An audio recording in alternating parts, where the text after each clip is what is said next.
Abakulembeze b'ekibiina ki National Resistance Movement mu disitulikiti y'e Mukono batuuzizza olukiiko olugendereddwamu okutema empenda ku ngeri gye bayinza okuwangulamu ebifo eby'enjawulo mu kitundu kyabwe.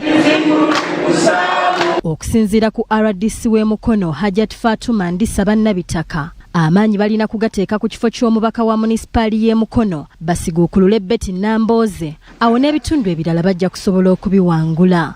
Inyumba ne bafulaga bearers because I have to, it's my character. Neba njogera kituufu. Bannange leka tusirike motoka nge esindikika.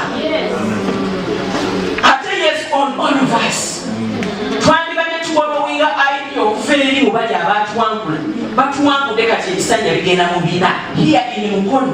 Ndisabanga naye yavuganyako mu kalulu k'okukiikirira ekibuga ky'e Mukono mu kalulu ka 2016 Nambooze n'amuwangula. Agamba nti singa tebeerwanako nga bakoledde wamu, NRM tesuubira kuwangula kifo kyonna mu kitundu kino eky'e Mukono. NRM abajja mu kanso bali bameka.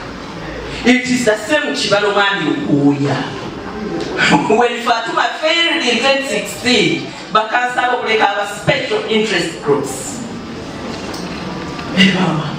Ye Julius Mukwanya akulira ebyenkulaakulana mu kibuga ky'e Mukono ategeezezza bannakibiina ki NRM nti singa tebakomya kwerumaaluma tebasuubirayo obuwanguzi. Toyinza kubeera ng'oyagala masannyalaze mpulidde mugoogerako ng'ekikondo kiri wali n'osiba wakati omuguwa gw'akagoogwa ate waya n'amasannyalaze gatuuka wa.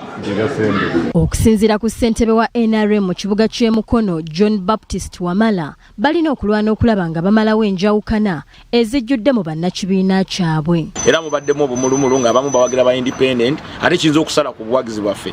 Naye mu meeting eno tuvuddeyo ne tusakimu nga nkuyege nti ffenna tusimbe emabega w'abafulaga bearers abakwata bus. Abeetabye mu lukiiko luno tebabadde na bigambo biwoomu eri abakulembeze ba NRM e Mukono. Tulina okwewa ebitiibwa newankubadde mutusingako mu ntebe eyo, naye osobola okubeera ewaka n'ozaala omwana wo naye n'omuyita ssebo olw'olumu n'akubuuza namudda bulungi ssebo osize otya ssebo, naye omwagala tubawa ebitiibwa mwe nga temutuwa bitiibwa. Is there any possibility okutuula ne bali abantu babaagwa tubajje mu mukalulu such that we can move on. Mu kulonda kwa 2021 ekibiina ki National Unity Platform kyawangula ebifo byonna eby'enkizo mu bukulembeze obwa disitulikiti y'e Mukono.